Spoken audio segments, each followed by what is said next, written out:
Nesse vídeo, eu vou fazer uma breve identificação dos eventos que integram esse bloco de eventos de processo trabalhista e também vou abordar sobre o marco temporal que vai definir, né, quais decisões e a partir de quando elas devem ser informadas no E-Social. Bom, no que diz respeito aos eventos que integram o bloco de processo trabalhista, nós temos 5 eventos. Os dois primeiros, S2500 e o S2501, o empregador ou declarante, ele vai informar o teor do processo trabalhista, o teor da decisão. Então, no S2500, ele vai fazer a identificação das parcelas que foram deferidas no processo, ou dos direitos que foram concedidos ao trabalhador no processo trabalhista, e no S2501, ele vai falar sobre as informações referentes aos tributos desse processo trabalhista. O evento S3500 é um evento de exclusão específico que foi criado para a exclusão de eventos deste bloco. E já os últimos dois eventos, o S5501 e o S5503, são eventos de retorno do E-Social, em que serão consolidadas, no primeiro caso, no S501, as informações referentes aos tributos que incidiram sobre essa decisão judicial, as parcelas que foram deferidas no processo judicial, e já o S5503 são as informações relativas ao FGTS, também incidentes sobre essas parcelas que foram deferidas no processo trabalhista ao trabalhador. Já fazendo uma primeira ressalva, que o S5501, ele não vai ter nenhum cálculo, ele vai apenas consolidar as informações referentes aos tributos que foram declaradas nos eventos, aliás, no evento S2501. E o S5503, o sistema fará um cálculo do valor devido a título de FGTS, de acordo com a base de cálculo declarada pelo empregador. No que diz respeito ao marco temporal, a data que vai marcar o início de entrada em produção desses eventos é 1º de outubro de 2023. E no que diz respeito a quais decisões devem ser declaradas a partir dessa data, o marco será o trânsito em julgado da decisão líquida ou a celebração do acordo, independentemente do período de vigência do contrato de trabalho. Então, toda decisão judicial que transitar em líquida, que transitar em julgado a partir de 1º de outubro de 2023, elas devem ser declaradas no E-Social.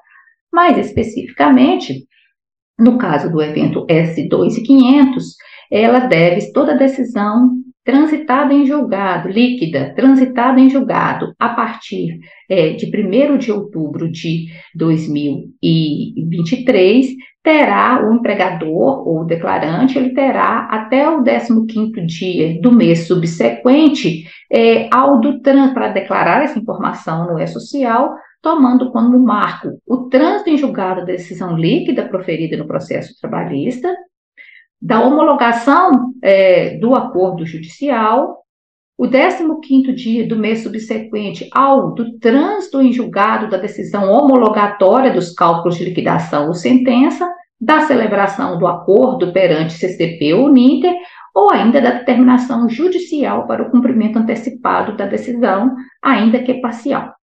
Veja que o marco é sempre a decisão líquida. Quando a decisão for ilíquida, o trânsito em julgado, né, a ser computado será o trânsito em julgado da decisão homologatória dos cálculos de liquidação. Mas, para ter uma visão melhor, né, eu fiz esse quadro aqui para vocês entenderem qual será esse marco temporal. Então, o primeiro, o trânsito em julgado de uma decisão líquida, e aí a gente já coloca os acordos, que os acordos normalmente eles são líquidos, né? Se esse trânsito em julgado dessa sentença líquida ocorreu antes de outubro de 2023, essa informação não será declarada no E-Social. Deve ser adotado o mesmo método, declaração na GFIP, na Guia 650 e 760, ou a declaração em outros formulários, de acordo com a decisão judicial. Se o trânsito em julgado da decisão homologatória dos cálculos, por sua vez, ele também ocorreu antes de outubro de 2023, também não deve ser declarado no E-Social essa decisão. Agora, o trânsito em julgado de uma sentença ilíquida, ele ocorreu antes de outubro de 2023, mas o trânsito em julgado da decisão homologatória dos cálculos dessa sentença ilíquida ocorreu após outubro de 2023, então essa informação, esse processo, ele há que ser declarado nos eventos do E-Social. Por sua vez, se houver um acordo com pagamento em parcelas que ultrapassem esse período aí, que ultrapasse outubro de 2023, mas como o trânsito em julgado, né, esse acordo, ele ocorreu antes de outubro de 2023, ainda que as parcelas elas ocorram em período posterior a outubro de 2023, essa decisão, ela vai ser, esse acordo, né, ele vai ser declarado, continuar sendo declarado na GFIP, ele não deve ser declarado no E-Social. E, por fim, se houver uma decisão homologatória de cálculos, né, que ocorreu em outubro de 2023, antes de outubro de 2023, mas depois houve uma homologação de um outro acordo reparcelando esse pagamento, essa decisão também, já que ocorreu um novo acordo, ela deve ser declarada nos eventos do E-Social. Acho que dessa forma fica mais claro o entendimento, fica mais fácil a visualização de qual que é o marco temporal definidor da declaração ou não da decisão judicial nos eventos do E-Social. No que diz respeito ao evento S2501, ele está sempre atrelado à declaração do evento 2.500. Então, só pode ser declarado o evento 2.501 após a declaração do 2.500.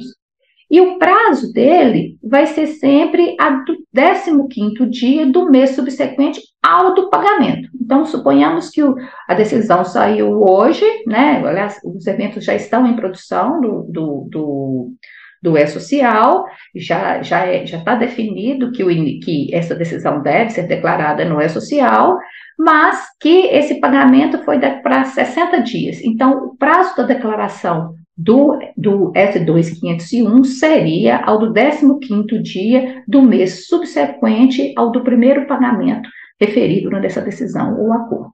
Lembrando que esse prazo, tanto do S2500 quanto do S2501, ele pode ser antecipado para fins de demonstração do cumprimento da decisão judicial, caso o juiz assim o exija.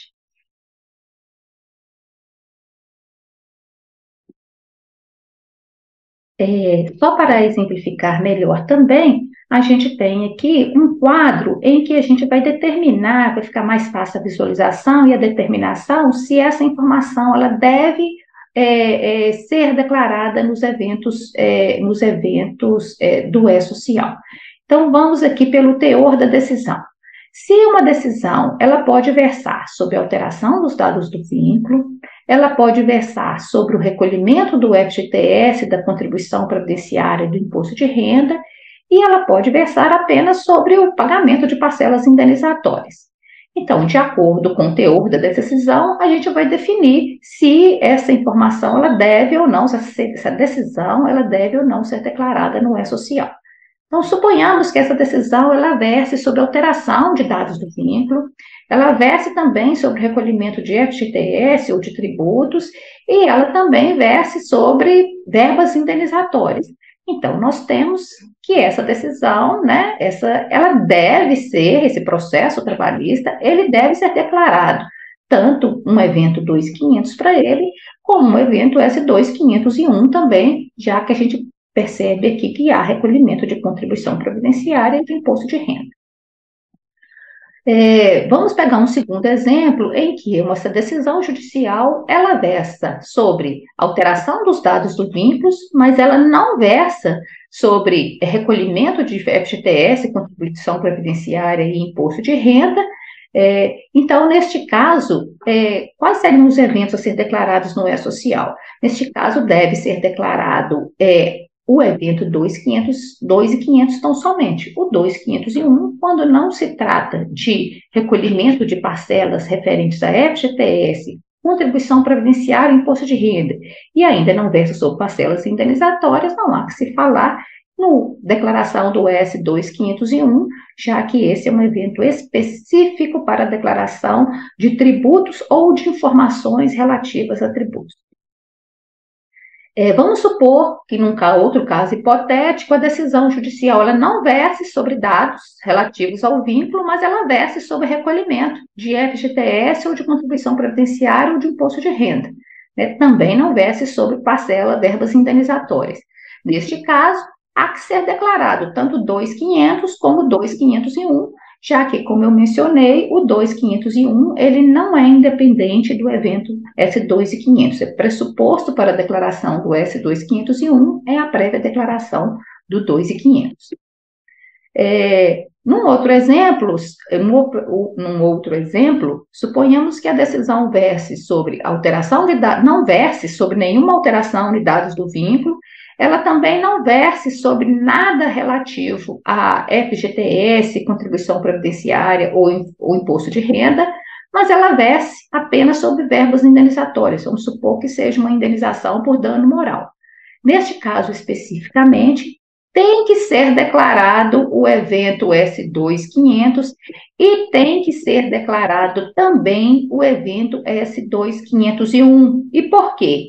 Porque como haverá substituição da DIRF na versão S1.2 do layout, mesmo que as verbas tenham natureza indenizatória, já que o imposto de renda ele exige a declaração de rendimentos tributáveis ou não tributáveis, essas informações também devem ser declaradas no 2.500 e no 2.501 para fins de substituição da DIRF. E no último exemplo hipotético, suponhamos em que a decisão foi julgada improcedente, ou mesmo procedente, ela não verse sobre nenhum desses temas. Então, neste caso, não há que se falar em declaração, seja do 2.500 ou seja do 2.501.